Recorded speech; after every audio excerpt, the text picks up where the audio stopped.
এক ছোট্ট গ্রামে থাকত রানী নামের একটা ছেলে। রানীর খুব ভালো লাগতো তার বাড়ির পেছনের আমবাগান। গাছগুলো ছিল বিশাল, আর ডালে ভর্তি থাকত সবুজ পাতা আর হলুদ রঙের আম। কিন্তু আমগুলো ছিল খুব উঁচুতে, রানী নাগাল পেত না। একদিন রানী দেখল একটা ছোট্ট শেয়াল আম গাছের নিচে দাঁড়িয়ে আছে। শেয়ালটি চোখ বুজে মাথা উঁচু করে ঘুরছে। কি করছে সে? রানী কৌতূহলে এগিয়ে গেল। শেয়ালটি থামল আর রানীকে দেখে বলল, আমি আম কুড়িয়ে নিচ্ছি। রানী অবাক হয়ে গেল।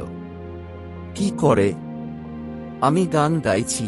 শেয়ালটি লেজ দুলাতে দুলাতে বলল, আমার গান শুনে আমগুলো ঝরে পড়ে। রানী মুখ ফুলে বলল, মিছে কথা, গানে আম ঝরে না।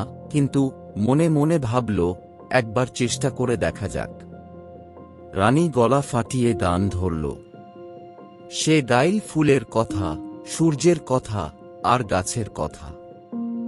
গান শেষ হতে না হতেই একটি পাকা আম তার পাশে পড়ল। রানী আনন্দে লাফিয়ে উঠল। গান গাওয়ার কোনো ম্যাজিক ছিল না, কিন্তু রানীর আনন্দই তাকে আম কুড়িয়ে নিতে সাহায্য করেছিল। সেদিন থেকে রানী প্রতিদিন গান গাইতে গাইতে আম কুড়িয়ে নিত। এই গল্পটি আমাদের শেখায় যে খুশি মনে থাকলে কাজ সহজ হয়।